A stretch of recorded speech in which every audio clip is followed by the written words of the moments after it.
നമ്മുടെ സുഹൃത്ത് മൂവാറ്റുപുഴക്കാരൻ എൽദോ പറഞ്ഞിട്ടാണ്, ഷൈജു റോയിച്ച പോയാലോ, നല്ല തേൻ പോലെ മധുരമുള്ള വൈൽഡ് ബ്ലാക്ക്ബെറി പറിക്കാൻ. കേൾക്കേണ്ട താമസം ഞങ്ങൾ ചാടിയിറങ്ങി. UK-യിൽ വഴിയോരത്ത് ആർക്കും പറിക്കാവുന്ന രീതിയിൽ ഇതിങ്ങനെ പഴുത്ത് കിടക്കുകയാണ്.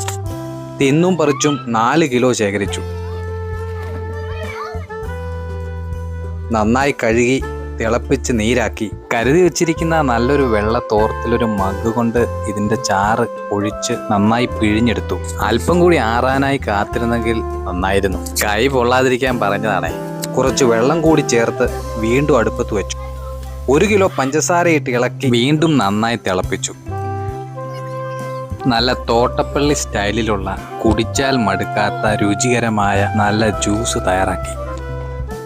ചൂടൊക്കെ ആറിയതിനു ശേഷം നമ്മുടെ പിള്ളേര് നല്ല രുചികരമായ ബ്ലാക്ക്ബെറി ജ്യൂസ് നന്നായി ആസ്വദിച്ച് കുടിച്ചു. വീഡിയോ ഇഷ്ടമായെങ്കിൽ ചാനൽ സബ്സ്ക്രൈബ് ചെയ്യാൻ മറക്കരുത്. മറ്റൊരു വീഡിയോയുമായി വീണ്ടും കാണാം.